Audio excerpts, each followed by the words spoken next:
해마다 1월 1일이 되면 엄청난 결심들을 우리가 하잖아요. 1년에는 좀 뭔가 좀 다른 모습으로 우리가 좀 신앙생활을 해보자. 자기에게도 자기가 딱 태클을 겁니다.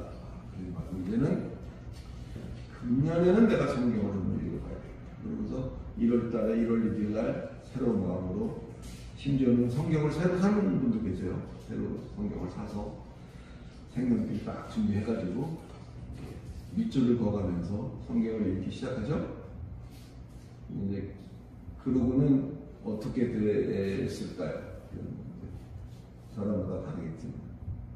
그런데 우리가 그 답을 알 수 있는 것은 어느 교회를 가든 어디 가든 성경책을 받으면 이렇게 보면 앞에 창세기 정도까지는 열심히 줄이 그어 있는데 그 이후로는 별로 줄도 안 그어져 있고 띄엄띄엄 한 걸 보면 어떤 결론이 나온 거죠?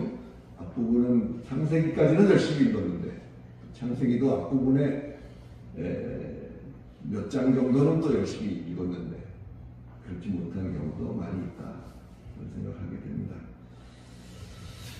우리가 지난 시간까지 했던 것이 마태복음 5장 1절로 마지막 절인 48절까지였어요. 생각 같아서는 우리가 처음부터 성경을 쭉 읽고 싶은 생각이 있는데 너무 지루할 것 같기도 하고. 자, 그래서 저와 만나면서 산상수훈을 새로운 의미로 우리가 한번 좀 생각을 해보자. 그렇게 해서 출발을 했습니다. 8번째 시간이 지나갔다는 것은 몇 달이 지났다는 얘기죠. 자, 산상수훈 하면 여러분은 제일 이제 이 상황에서 뭐가 제일 떠오르세요? 산상수훈 하면 떠오르는 말이 있다, 아니면 없다? 산상수훈 그러면 약속, 구약과 신약이 성경에 있잖아요. 구약은 옛 약속, 신약은 새로운 약속, 그렇게 해서 구약, 신약이 성경 속에 있습니다만 그 옛 약속의 장본인이라고 할 수 있는, 결국 그것이 복음인데 복음의 장본인이라 할 수 있는 예수가 입을 열어 가르쳐 가라사대, 이게 산상수훈 하면 제일 먼저 떠오르셔야 돼요. 산상수훈 그러면 예수가 입을 열어 가르쳐 가라사대 했지, 이 생각은 좀 나셔야 돼요. 지금까지 너희가 이렇게 전해 들은 거는 이렇지만 장본인인 내가 입을 열어서 너희에게 말하는데 사실은 그게 이렇고 이렇다라는 것을 말하고 있는 게 산상수훈이다, 이렇게 정리를 하시고 그 생각을 하셔야 돼요. 우리가 옷을 만들기 위해서는 옷본을 대고 옷본대로 오려서 그거를 재봉틀로 받거나 손으로 하거나 바느질을 하거나 그렇게 해서 옷을 만들죠. 또 무슨 나무 상자를 하다못해 나무 상자를 하나 만든다 하더라도 치수를 재고 그 치수대로 나무를 잘라서 못질을 하거나 붙이거나 합니다. 그 기준이 되는 것이 있죠. 뭐 자가 기준이 되는, 줄자가 기준이 되거나 아니면 옷본이나 원래의 그 원형을 가지고 잘라서 그렇게 만든 거죠, 똑같이.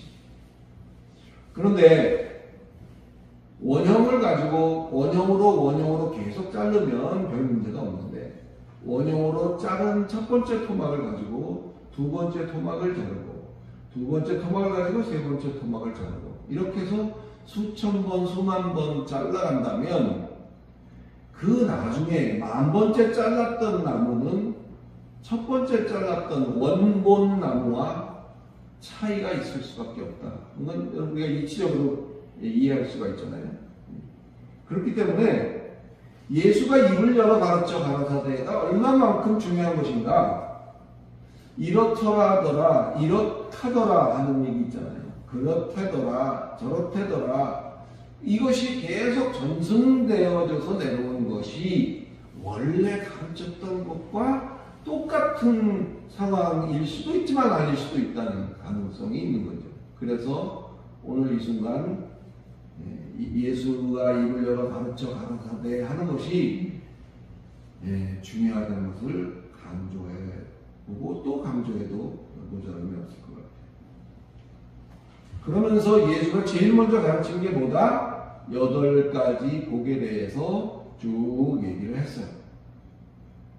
우리 동양권에 살고 있는 우리들에게는 이미 어떤 복에 대한 인식이 어려서부터 잠재적으로 우리 안에 형성이 되어져 있어요. 그래서 성경을 읽으면서도 나오는 동일한 단어인 복이라는 것이 나올 때 우리는 우리 나름대로 생각하는 것이 있고 우리 나름대로의 경험치와 이런 것에 비추어서 그것이 우리에게 시사하는 바가 있기 때문에 어떤 이 똑같은 것을 읽더라도 여러 가지 오해 소지가 있을 수 있다. 그런 얘기를 했었던 거 기억나시죠? 성경에서 말하고 있는 복이라는 것은 우리네 유교 사상이나 뭐 여러 가지 이런 쪽에서 형성되어진 복과는 좀 다소 다른 면이 있다. 하나님이 우리에게 성도인 우리를 위해서 준비하신 상. 가을 되면 이제 체육회, 운동회도 많이 합니다만은 운동회 가면 앞에 강단에 이게 1등상, 2등상 이렇게 해서 이렇게 종이를 붙여놓는 게 있잖아요. 그건 뭐죠? 1등한 사람에는 이걸 주고 2등한 사람한테는 이걸 주겠다라는 거잖아요. 우리 성도에게 하나님이 주시겠다고 계획하시고 준비하시는 그 상이 바로 복이다. 이렇게 생각하시면 될 것 같아요. 그게 그거 아닌가? 좀 다를 수 있어요. 자, 그래서 8가지 복이 쭉 나옵니다. 근데 이런 걸 복이라고 할 수 있나라고 생각하는 것까지도 여기 나올 수 있죠. 심령이 가난하고라고 가난한 자의 복이라고 나온 게 있었죠. 기억을 하시나요?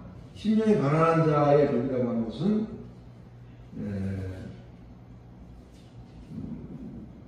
가난하다는 말이 푸토코이라는 말의 번역이라 했어요. 내가 하고 싶은 대로 하는 게 아닌 것을 가난이라고 한 거예요. 우리가 생각하는 가난과 사뭇 다른 부분이 있다라는 것을 전제했습니다. 하고 싶은 대로 하는 게 아닌 뭔가 스스로를 향해서 또는 절제된 그런 상태를 가난이라고 말했다. 뭐 영적 청빈 이렇게도 말할 수가 있겠습니다만 심령이 가난하고라는 것은 그런 의미다. 애통한다는 것도 그냥 뭐 내 사연이 너무 슬퍼서 뭐 그런 것이 아니라 예수 믿는 것으로 인해서 겪는 억울함과 핍박과 불의 이것이 그것으로 말미암은 애통함이 여기에서 말하고 예수가 말하고 있는 애통이다. 그런 얘기를 했었고요. 온유하다는 얘기도 우리가 여기 나왔었죠. 온유하다는 것은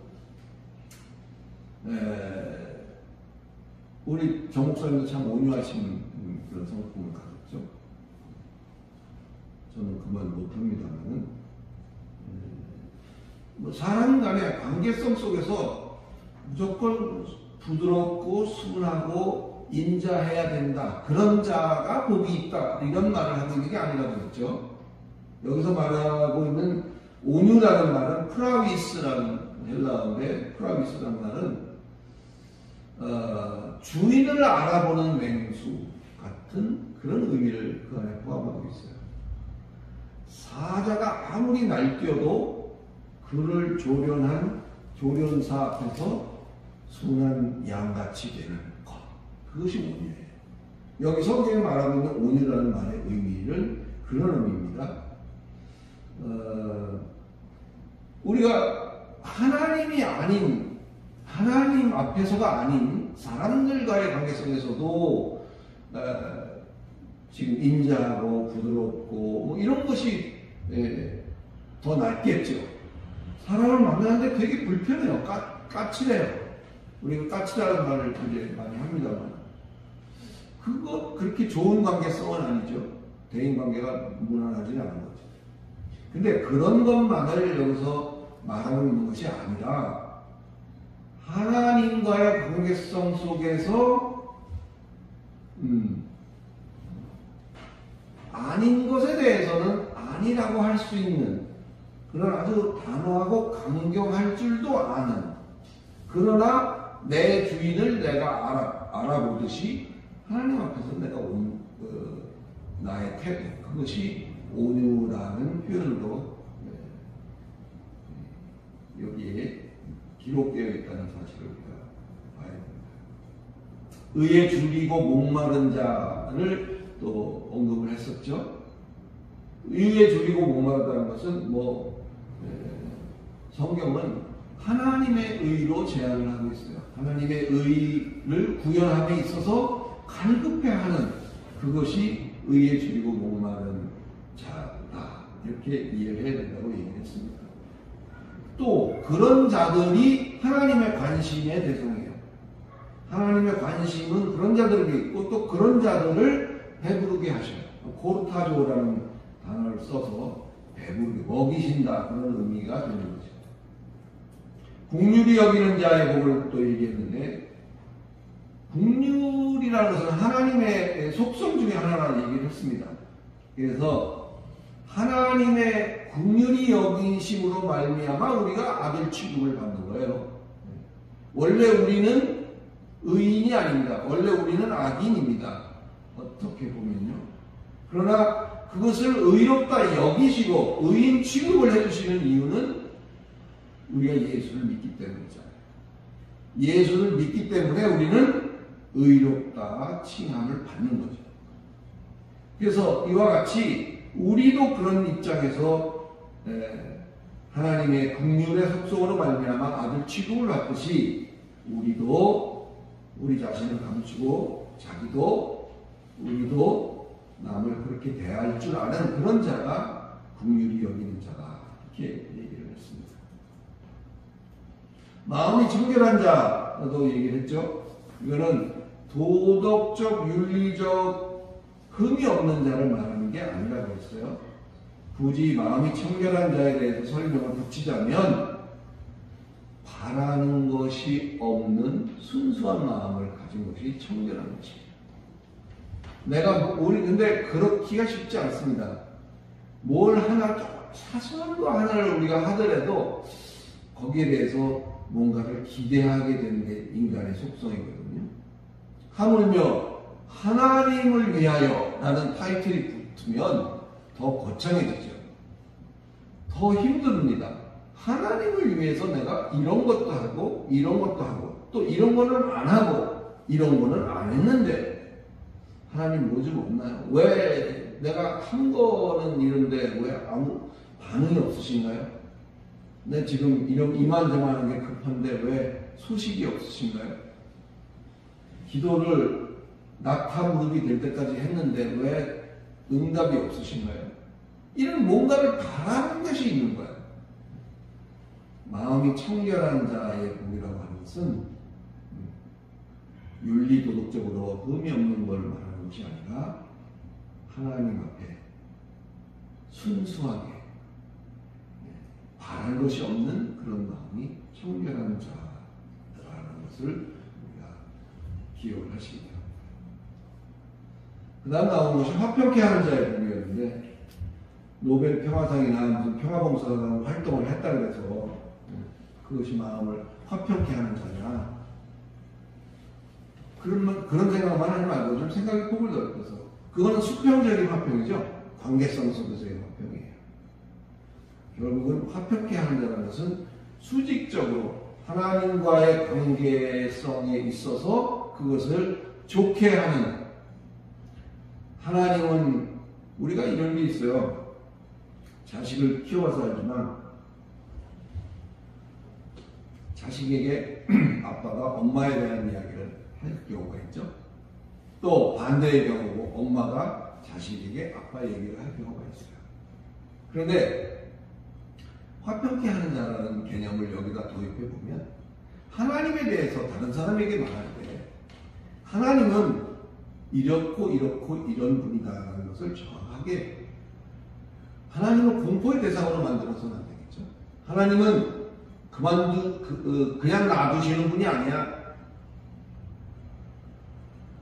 이런 얘기를 해서 공포 분위기를 조성해서 하나님 앞에 바르게 서기를 원하는 것, 그것이 화평케 하는 게 아니고 하나님에 대해서 정평 정가를 내리고 하나님에 대해서 이야기할 수 있는 것, 그것이 화평케 하는 자다. 이렇게 설명을 해보았습니다. 의를 위하여 받는 핍박은 뭐 얘기할 거 없죠. 그 예수를 위해서 내가 핍박을 감내하는 게 아니라 예수로 말미암아 내게 부딪혀오는 핍박을 말하는 것이다. 그런 얘기했던 기억이 납니다. 그 다음에 나왔던 것이 소금과 빛에 대한 얘기였어요. 어떻게 하면 우리가 소금이 되고 어떻게 하면 빛이 될까, 이걸 고민하고 그런 행동을 하도록 하는 것이 아니라 우리는 이미 예수를 믿는 그 순간 소금이고 빛이다.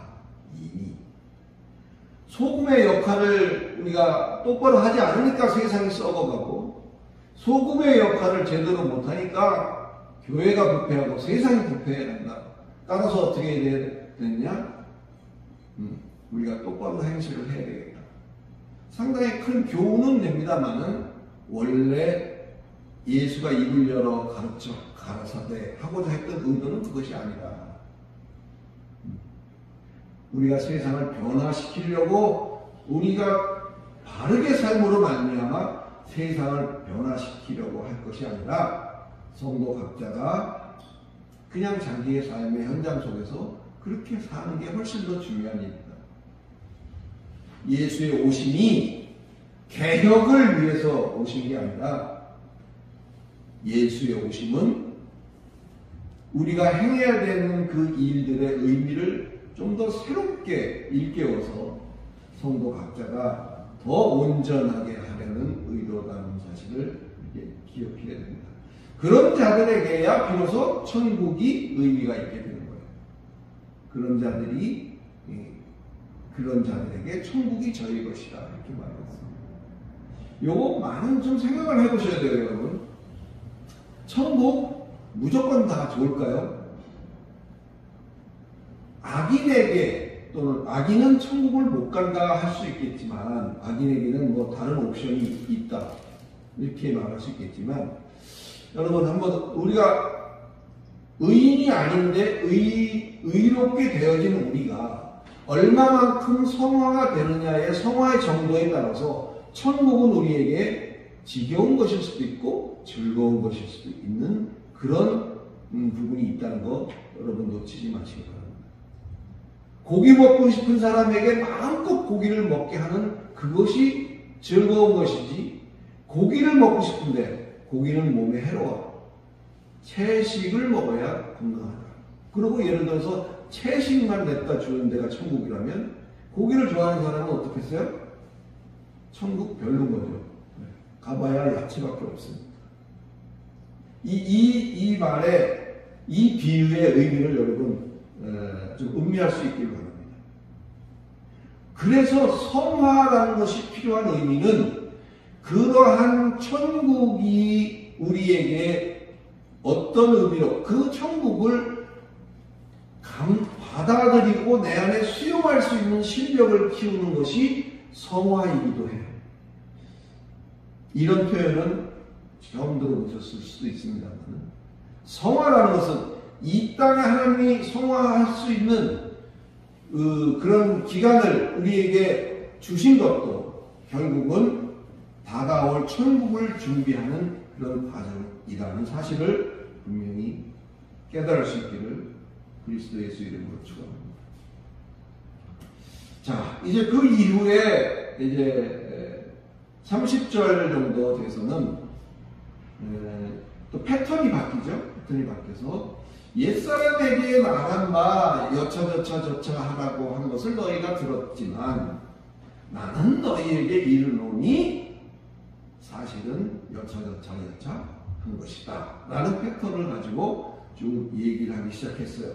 그래서 다루기 시작한 게 살인에 대해서 다루고, 간음에 대해서, 아내 버림에 대해서, 맹세에 대해서, 복수에 대해서, 이웃과 원수의 사랑은 어떻게 해야 되는가에 대해서 그렇게 옛사람에게 말했던 말을 새롭게 이제 나는 너희에게 이르노니 이렇게 하라 라고 말하고 있는 패턴을 우리가 볼 수 있어요.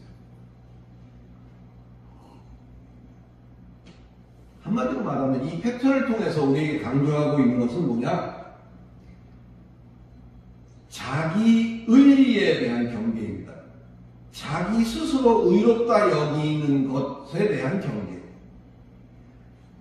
이것은 지금 예수께서 말하고 있는 산상수훈에만 해당되는 게 아니라 어쩌면 신약성경 전체가 바로 신약성경 전체를 흐르고 있는 큰 흐름이 바로 이 자기의에 대한 경계라고 해도 과언은 아닐 수 있어요. 그리고 우리가 걸핏하면 걸려 넘어질 수 있는 가장 흔한 것이 자기의에 대한 넘어짐입니다. 자기의에 걸려 넘어지는 것이 그건 너무 비일비재. 내가 뭘 했네 하지 말고, 성경은 그래서 예수는 뭐라 그래요?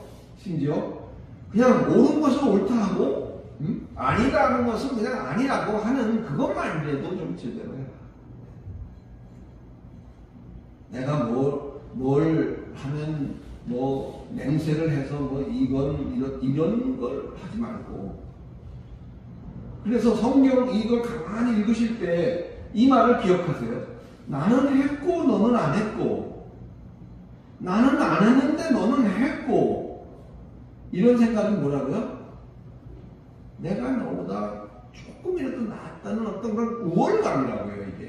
이게 우월감이에요. 여기에 걸려서 넘어지는 사람이 얼마나 많은지 몰라요. 저도 그렇습니다.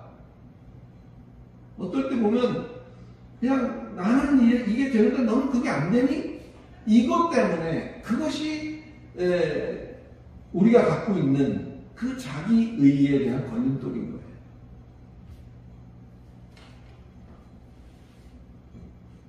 일종의 잘난 척하는 거죠. 어때요? 여러분, 우리의 고착된 생각들을 좀 이제 부수고 생각의 폭을 좀 넓혀가기를 바랍니다. 성경은 또 그런 얘기를 했었죠. 내가 잘못한 거나 상대방이 잘못한 거나 거기에 대한 응분의 대가를, 이거 아마 지난 시간에 얘기했던 것 같은데, 응분의 대가를 치르는 것은 당연하다 이렇게 여기잖아요. 근데 악한 자들에게는 그런 기준이 필요 없다. 내가 기준이 돼서 내가 내 마음대로 처단하고 정죄하고 그런 의에, 그것도 자기 의와 관련된 거잖아요. 그러기에 너무 식상이다는 거죠. 참 이것도 해보니까 안 되더라고요. 정말 안 되는 게 이거더라고요. 그 알량한, 그래봐야 이만큼 차이도 안 나요. 피차 안에. 그런데도 그거 했냐 안 했냐 이런 거. 또 너는 나에게 잘못한, 너는 사회적으로 지탄을 받는 악한 자니까 너는 나한테 뺨 한 대 맞아도 할 말이 없을 거야. 이런 생각을 하는, 그거는 저도 참 많이 하는 실수 중에 하나입니다. 나쁜 놈이니까 내 마음대로 아무렇게나 해도 되는 게 아니라는 것을 여러분 기억하시기 바랍니다. 그래서 로마서 12장을 읽어드렸어요. 원수 갚는 것이 죽게 있으니, 그죠? 너희가 친히 원수를 갚으려 하지 말고 그 진노하심에 맡겨라. 그런 얘기를 지난 시간에 했습니다.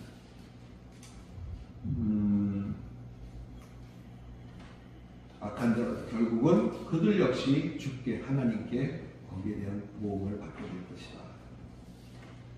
그래서 우리는 신실하게 깨달은 대로 억울하거나 분해도 또 용서할 수 없어도 직접 대적해서 따지고 뭐 직접 처단하고 처벌하려 하지 말고 우리는 우리의 행할 바를 묵묵히 믿음으로 감당하는 것이 우리가 선택할 수 있는 최선의 방법이다. 그런 얘기를 지난 시간에 했던 생각이 납니다.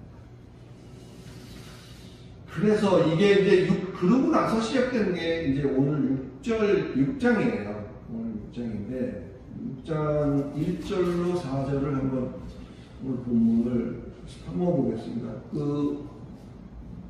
우리 지정 낭독자 그래서 한번 읽어주십시오.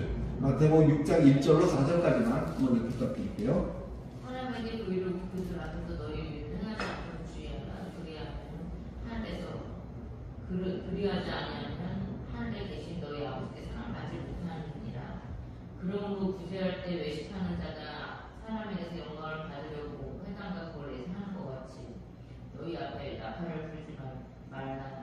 진실로 너희에게 이르노니 그들은 자기 상을 이미 받았느니라. 너는 구제할 때 오른손이 한 것을 왼손이 모르게 하여 내 자장을 은밀하지 않아. 은밀한 중에 오시는 너희 아버지께서 갚으시리라. 네.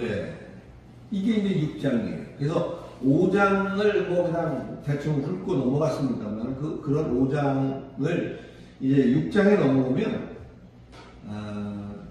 5장을 통해서 새롭게 우리가 의미를 깨달은 복과 개념에 대해서 이것을 구체적으로 어떻게 이제 우리의 삶에 적용할 것이냐 하는 것이 이제 6장부터의 또 다른 하나의 패턴이 되겠습니다. 실천적 적용 이렇게 생각하시면 되겠어요. 실천적인 적용. 그 첫 번째가 오늘 본문 속에 구제죠. 구제.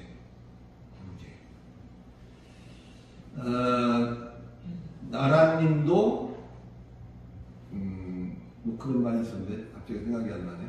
나라님도 가난한 사람을 구제하라. 그렇죠. 그 얘기죠. 네. 그 얘기가 그만큼 사실은 오래된 하나의 명제이기도 하고요. 구제라는 것은. 근데 오늘 성경에서 예수께서 말하는 것은 그래요.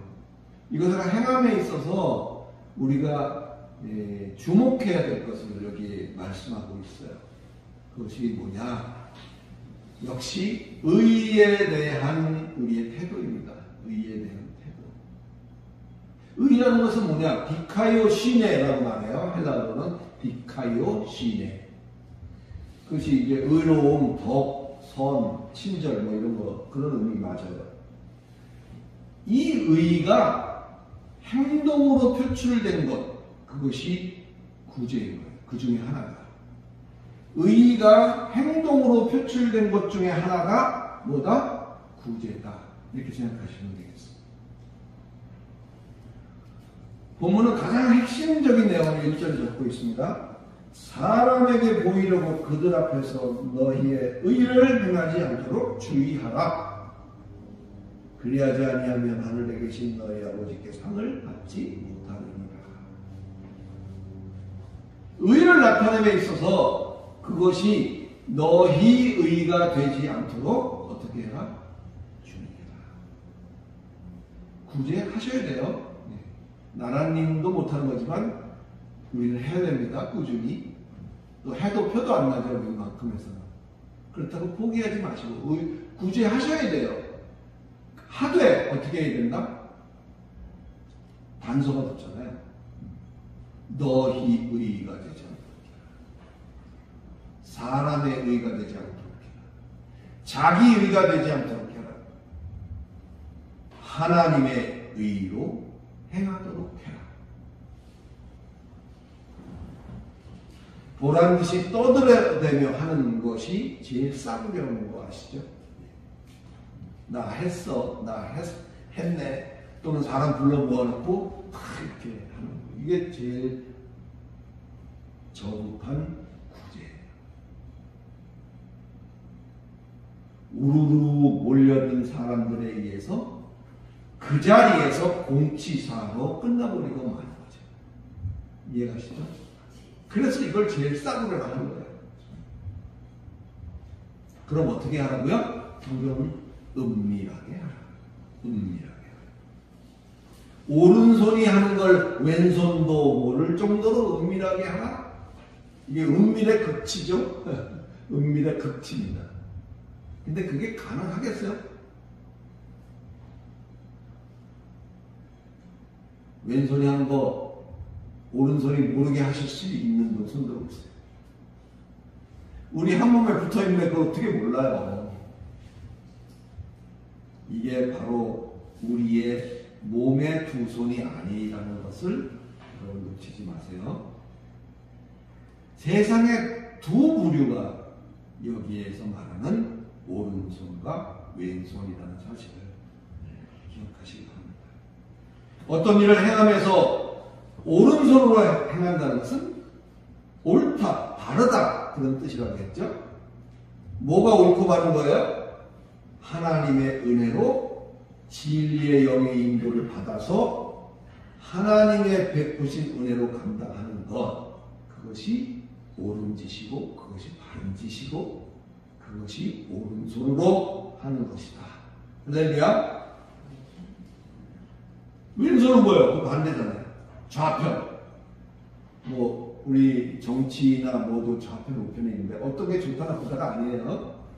왼손은 이 성경에 갖고 있는 의미는 옳지 못한 것, 옳은 것이 오른손이면 왼손은 외져 있는 거죠. 바르지 못한 것, 그른 것, 그것이 왼손이 하는 일이 됩니다. 은혜보다는 그래도 뭔가 노력과 남다른 수고로 말미암아 이렇게 하는 것이라는 생각이 왼손으로 하는 게 된다. 그 말입니다. 할렐루야. 그럼 모르게 해야 되는 이유는 뭘까요? 모르게 해야 되는 이유는? 그 구제하면서 알리고 그러면 그 사람 거만해지면서 교만해지는 거 같아요. 그렇죠. 자기도 모르게 안 그러나 그래도 그게 그렇게 되죠. 괜히 어깨 힘 좀 들어가고 이런 거 있어요. 그래서 어떤 교회는 헌금할 때 봉투에 이름도 못 쓰게 하는 것도 있어요. 이름을 쓰는 순간 달라지죠.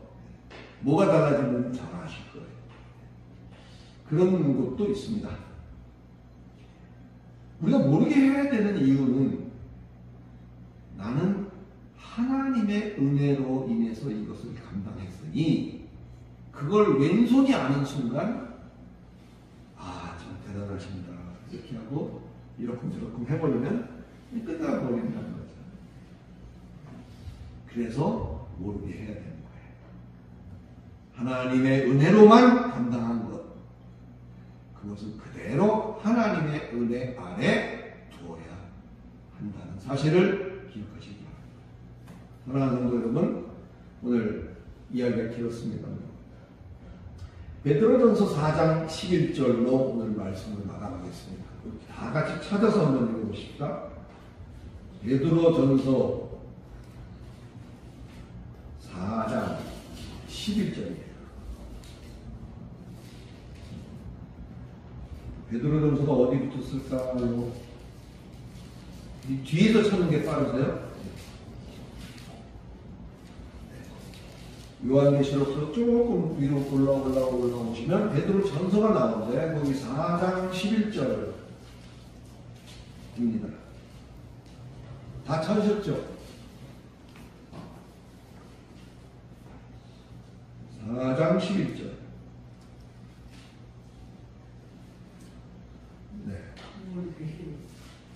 계속부터 거꾸로 올라가시면 오늘 요 말씀은 우리 임 선생님께 한번 읽어주시기 부탁드리겠습니다. 좀 특별한 의미가 있으니까. 거기 한번 4장 11절. 네, 한번 읽어주십시오. 만일 누가 말을 하려면 하나님의 말씀을 하는 것 같이 하고 누가 봉사하려면 하나님의 공급하되 하시는 힘으로 하고. 우리 시절에 그거는 아무런 같이 하라. 네. 표로 공급하는 같이 하라. 이는 힘으로 하는 것 같이 하라. 힘으로 하는 것 같이 하라. 네. 이는 그 다음에 이는 여기 힘으로 읽어보세요. 네. 이는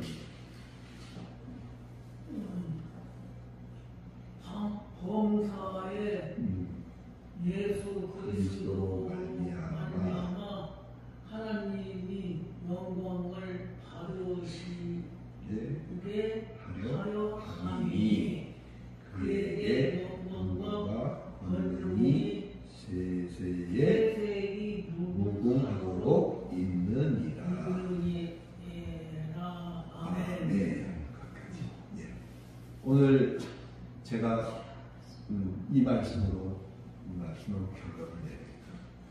만약에 누가 뭘 말하려면 하나님이 말씀하시는 것처럼 하고, 또 누가 봉사하려면 하나님이 공급하시는 힘으로 하는 것처럼 하고, 그렇게 하라는 거죠. 그것이 예수 그리스도로 말미암아 하나님이 영광을 받으시게 하려 하는 거다. 할렐루야.